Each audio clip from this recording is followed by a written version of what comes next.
Hey everyone, it's Joy here for ReverseConfetti. Today I'm sharing how I added a little bit of Copic marker to an inked and white heat embossed background. Now I'm going to start with my piece of A2 size white cardstock, and I have small ink cubes that I'm going to just gently run across my cardstock. Now these ink cubes are not super juicy. You want them to be a little bit drier. That way you kind of get this textured linen look on the background. So I have like a minty green, a pink, a yellow, a corally color, and then a regular green. So I've ran that across, obviously in stripes. Now I'm going to go in the opposite direction, but I'm going to be even more lighter handed, and I'm not going to run all the way across. And I want some of these colors to overlap each other. So like when bringing in that pink and it overlaps that mint and yellow, looks really, really nice. And then the orange there on the end. And I'm just going to go over this until I like how it looks. But as you can see, because the ink pads are a little bit drier, this is going to give it more of a textured, papered background. Now, these are also dye inks that I'm using, so once they are all soaked into the paper, this actually lightens up quite a bit and is just a little bit more cohesive. So we will be doing some white heat embossing with the stamped image, from the Wildflowers Stamp set. And I just thought the stamp set is perfect. It's a good big size. And then you have it over this beautiful, beautiful background. So I do want this background to dry a bit before I do my white heat embossing on my card. So I put it aside, stepped away for a little bit, and then came back. So here is that Wildflowers stamp set. I'm going to put that off to the side just a little bit. I'm using this in my Misty.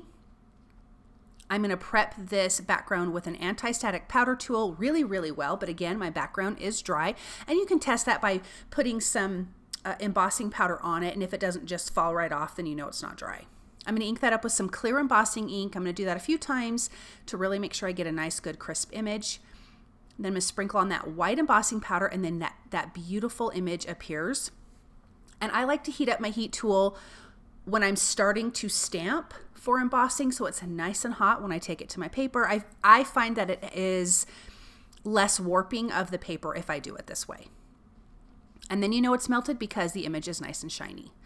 Now I'm coming in with Copic markers that are not super dark. This is important because when I'm coloring with these, I still want to see the textured background from the ink through my colored images. So for this flower, I used RV11, which you could tell was light. I added a little bit of the RV13 at the base of the petals just to give it a little bit of shading and dimension. But the rest of the petals, I wanted to see this textured background through it.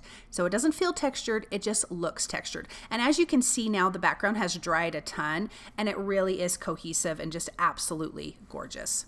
I'm also not going to color all of these images. I wanted to leave some of them just the white embossing, and then the other ones I just kind of wanted to pop out the flowers. I left some of the leaves in the background. I'm using YRO2 and YRO1 to color some of these images, and then I'm bringing in a green. So orange, green, and pink. And as you can see, maybe you can see on screen that you can see through and see that inked background, which I think is just really, really pretty. Also, I like this idea of adding the Copic markers because it makes some of those flowers just really pop out at you. So you could do this anyway. You could leave it how it was and that would be just as gorgeous too. You could color all of the images and that would be beautiful.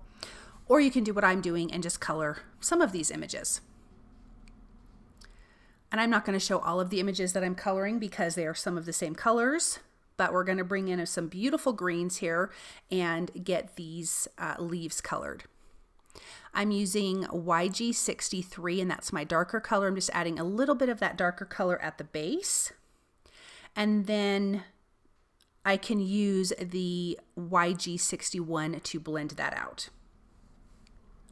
And you can see how fun those leaves are and how they just pop. So I'm going to color a few more leaves, and then this background is completely finished. Let's add these leaves to this flower. And as you can see, you guys, this is a super simple background. This is a great one layer card as far as this goes if you wanted to stamp a sentiment at the top, but I did pop my sentiment up with foam tape because I love the foam tape. So here's the sentiment that says good things are coming your way. I love this because it has scripty words and then just regular font words. I love that in a sentiment. I'm going to ink that up with some black ink because I want the black ink to pop against that whole colorful background. I'm just stamping that onto some white cardstock. I used my mini Misty to stamp that out. And I'm just going to trim that with my paper trimmer. I will add some foam tape behind that, and I'm going to add it at the top of the image there because I think it's a great placement. And I also did trim this down about 1/8 of an inch on all sides, and we will add this to a white A2 size card base. Again, this Wildflower stamp set is a fantastic stamp set. The sentiment is just absolutely gorgeous, and you can see here the finished product is just fantastic. What a great, fun floral image to color, and I really had a good time making this card. So I hope that you enjoyed it. Thank you so very much for stopping by and watching, and I'll be back soon with another video. Thank you.